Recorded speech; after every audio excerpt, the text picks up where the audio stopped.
Baiklah, perkembangan seterusnya KRTM Sarawak pula. Kita bersama Bu Mawin di sana. Jadi silakan Bu Mawin.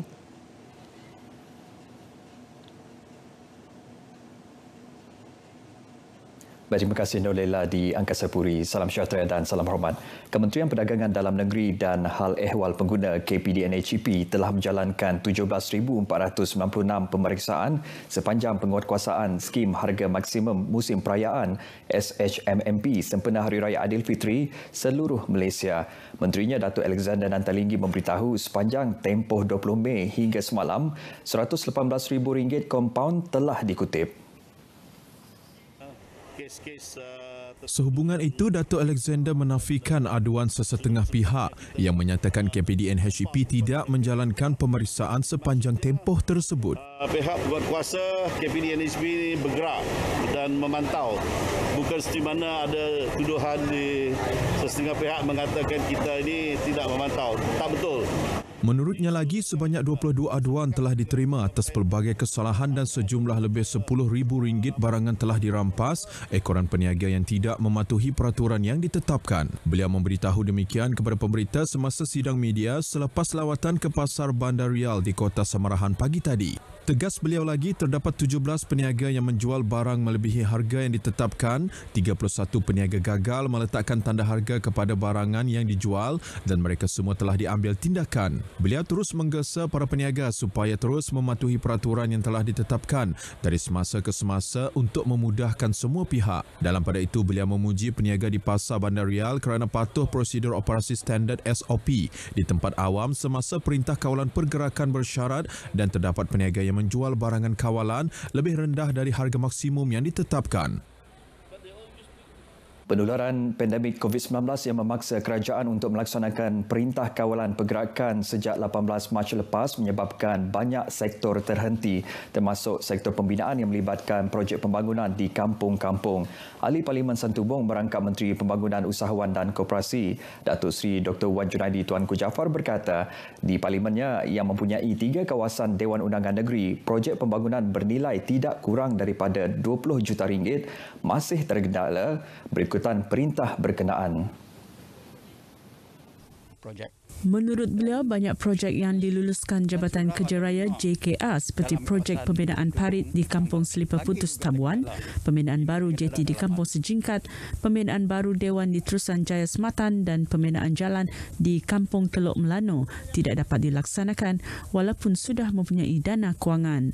Terdapat juga 5 buah masjid dan surau melibatkan kos RM15 juta turut tergendala pembinaan akibat pandemik tersebut. Bercakap kepada media selepas melawat projek pembinaan parit di Kampung Selipar Putus Tabuan, Datuk Seri Dr. Wan Junaidi berharap lebih kelonggaran akan diberikan kepada sektor pembinaan dalam tempoh terdekat. Selain berharap pihak kontraktor dan JKR akan mengeluarkan prosedur operasi standard yang boleh dipatuhi penggiat industri agar tidak menyumbang kepada penularan COVID-19 di tapak pembinaan. Penggunaan teknologi dilihat sangat penting terutama ketika negara berdepan dengan pandemik COVID-19.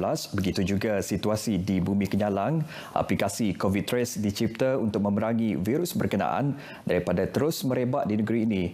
Ketua Menteri Datuk Batinggi Abang Johari Tun Apeng memaklumkan aplikasi yang boleh dimuat turun menerusi telefon pintar ini digunakan bagi menyimpan data dan menjejaki kontak rapat pesakit COVID-19 termasuk pesakit dalam siasatan dan orang awam yang datang dari luar Sarawak.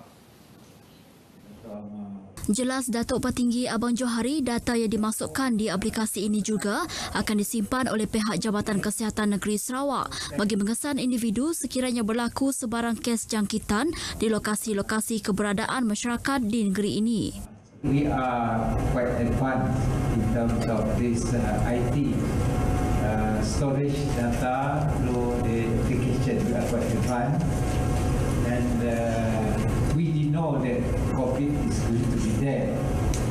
But during this COVID period, we know the importance of IT. Luckily, we started 3 years ago. We did know COVID is going to come, but we have more or less educate people the importance of ICT as well as technology.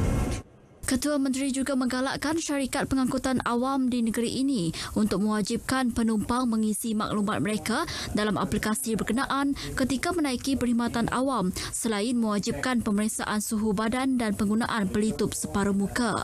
Aplikasi COVID Trace dibangunkan di bawah Lembaga Multimedia Sarawak dengan kerjasama Sarawak Information System Sdn Bhd, manakala aplikasi Qmanity seliaan di bawah pihak berkuasa tempatan, Majlis Bandaraya Kuching Selatan dan Dewan Bandaraya Kuching Utara.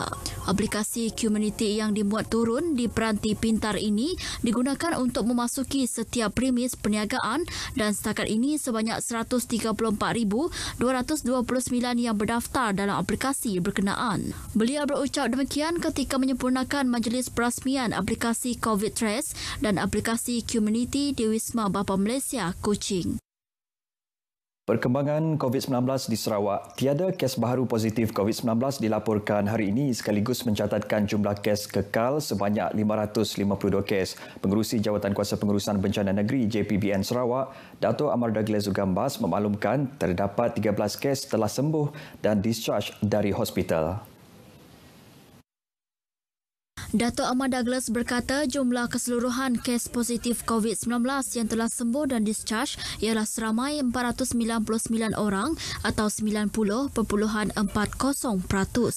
Manakala seramai 72 pesakit dalam siasatan baru dilaporkan hari ini.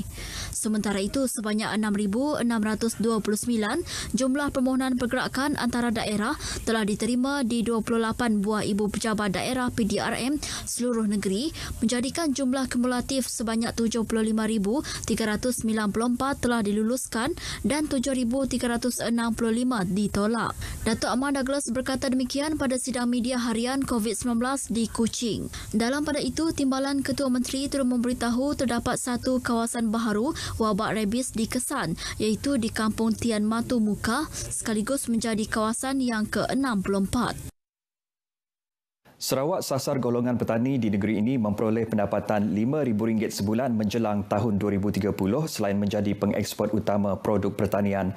Menteri Muda Pemodenan Pertanian, Tanah Adat dan Pembangunan Wilayah, Datuk Dr. Abdul Rahman Ismail memberi jaminan usaha itu dapat direalisasikan melalui bantuan yang disalurkan kepada para petani bagi mempertingkat hasil pertanian mereka. Yang berjaya.